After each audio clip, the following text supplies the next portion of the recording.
What's up guys, Erroneous here, back with another Raid Shadow Legends video. In today's video, I'm going to be going over whether or not you should be investing your time in the Soul Chase tournament that's going on right now, and if you should even invest at all, how much should you invest? So let's get into it.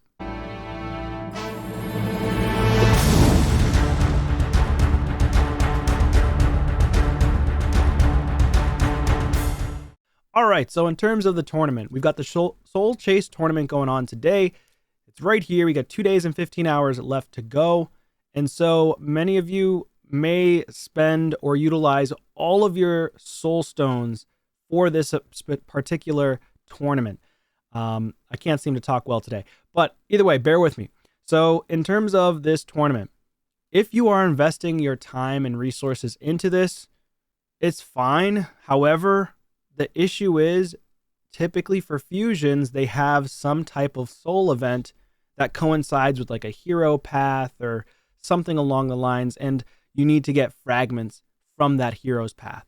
Okay, so you got to be very careful. And typically they have 2 segments of 25 fragments each in the hero's path, one in one lane of the hero's path and one in the other lane of the hero's path. So you got to be very careful. And a lot of times they do require soul stones, or they require a bunch of shards for those heroes' paths. Now, sometimes they do upgrading artifacts, which rarely is done because that's easy. Sometimes they do upgrading champions, which is a lot more difficult because you have to do a ton of champion grinding, and a lot of times you run out of resources and you allocate too much of your energy towards champion upgrades or farming in general, and then you don't have enough of the resources for like dungeon divers or other areas. Obviously, you're going to want to kill 2 birds with 1 stone if that does happen, where you would farm like Spider's Den or certain dungeons with a solo team or a duo team to be able to, min-max your resources. But again, typically what happens is people will see this right here. They'll be like, oh my God, awakening boosts.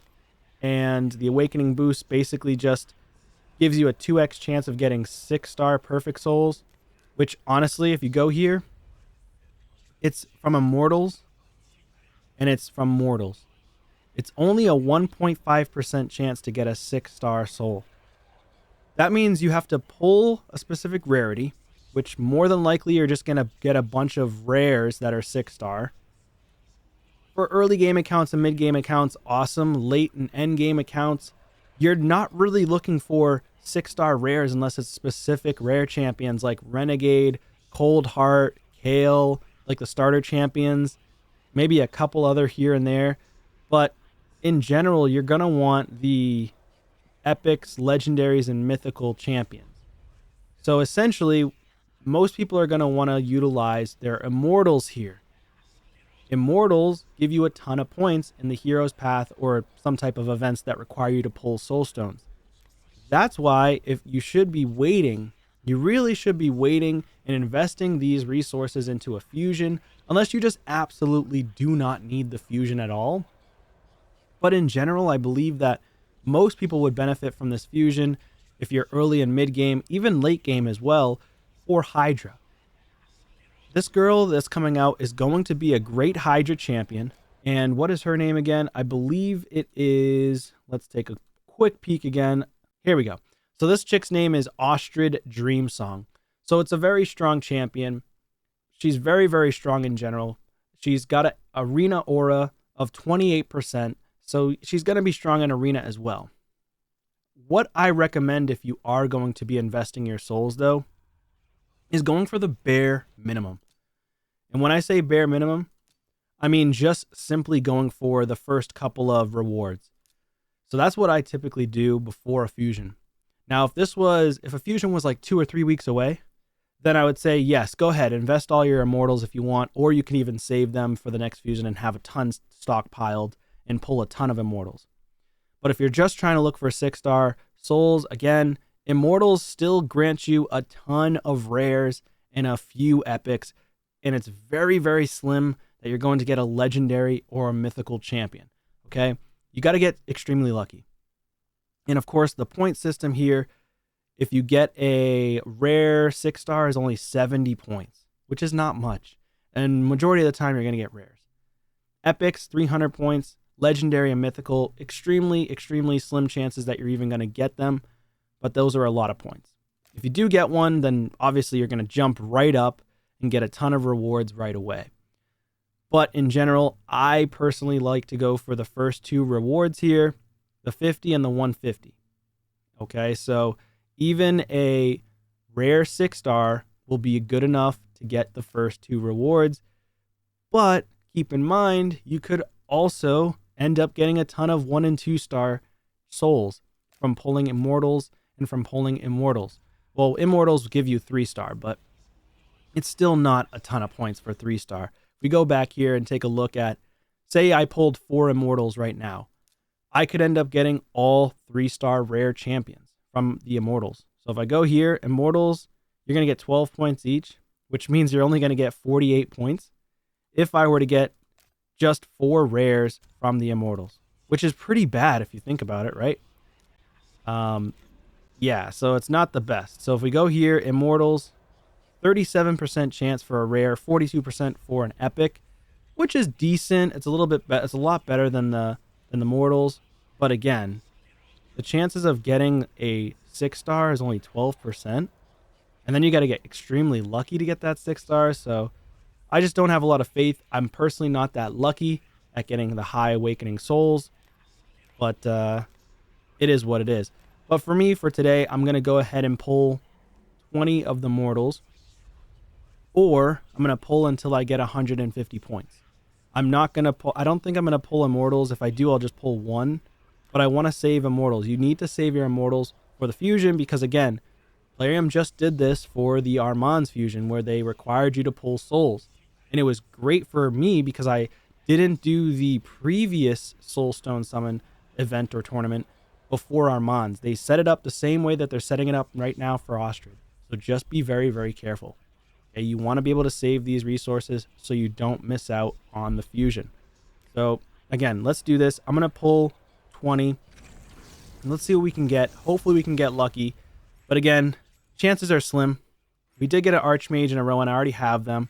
And we are getting a decent amount of epics, but nothing crazy. They're all low. 3-star Lord Shazar, 72 points is a really high amount. Again, typically I don't get this lucky. I don't have Lord Shazar. But if I take a look here, I do have a 3-star that's sitting here for Tomb Lord. I'm going to build that second Tomb Lord eventually. But for me, Lord Shazar, I think I already have him. I have 2 now. Personally, I might just sell the second one because I'm not going to get him anytime soon anyways. And then the rest of them that are rares, I can just sell off because I don't need them. Like, they're only 2-star, not going to help me. I'm just going to get rid of them. Okay, I'll keep the 6-stars and the 5-stars until I get better ones. Rowan, I already have her as well with a awakening. So I'm going to get rid of Rowan because I'm not going to build 2 of her anytime soon. So we'll get rid of her. So there you go. We're going to go back here and collect 200 of those. Do one more 10 pull.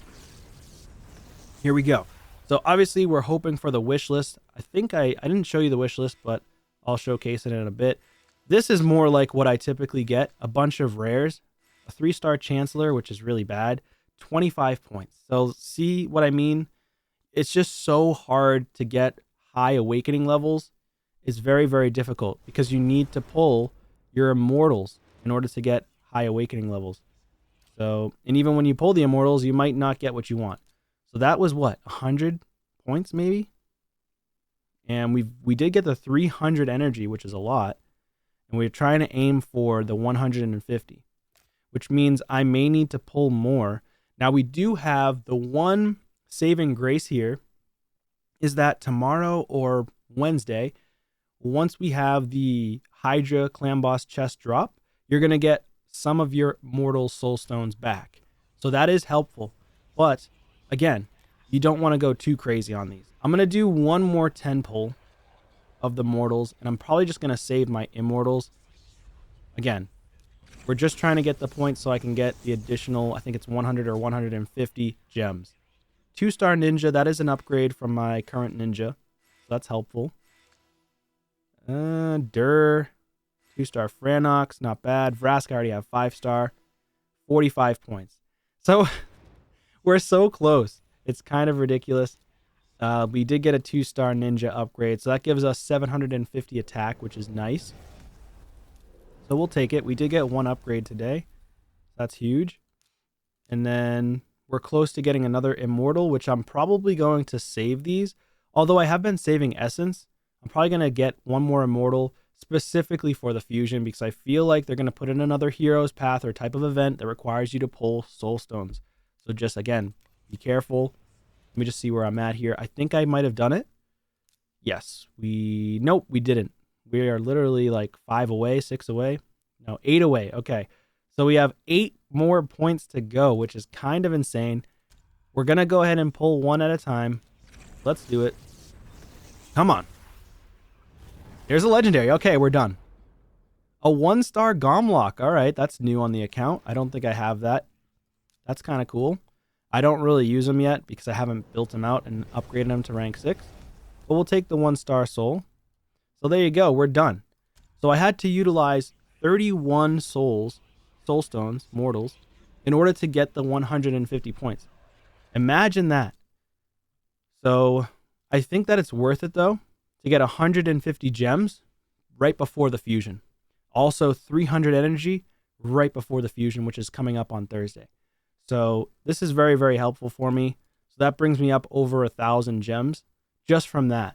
That's what I personally recommend. Let me know your thoughts in the comments down below. If you are going to invest your time into this, just be very mindful that if you spend too many of your resources and you don't have any sacred shards or any shards here that are stockpiled before the fusion, it could end up messing up your chances at getting the fusion upcoming. Thank you so much for watching. Subscribe to the channel, and I'll see you on a video soon. Take care.